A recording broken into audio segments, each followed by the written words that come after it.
Ito ay rated SPG. Striktong patnubay at gabay ng magulang ang kailangan. Maaaring may masiselang tema, lengguwahe, karahasan, sexual, horror o droga na hindi angkop sa mga bata.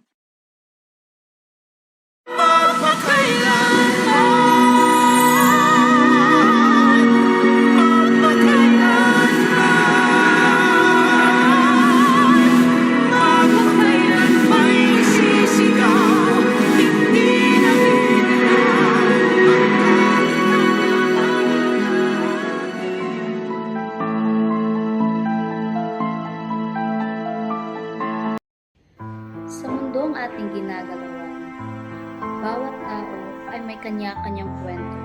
May mga lihim na lungkot at may mga pangarap na pilit inaabot. At may mga laban at tahimik lamang nating hinaharap araw-araw. Ngayon, ating tunghayan ang kwento ng isang kabataan na nagangarap makapagtapos ng pag-aaral upang maiahon ang kanyang pamilya sa kahirapan. Sa murang edad, natutunan niyang magsakripisyo habang ang ibang kabataan ay masayang naglalaro at nagpapalaro. Siya na may nagpupuyat sa paggawa ng pag-aaral at pag-aaral para sa kinabukasan.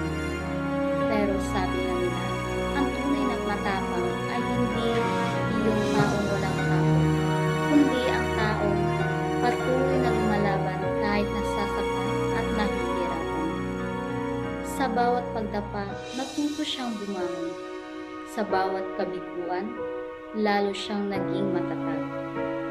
Mga kapuso, ang kwentong ito ay nagsisilbing inspirasyon sa lahat ng mga kabataang nangangarap at patuloy na lumalaban sa buhay.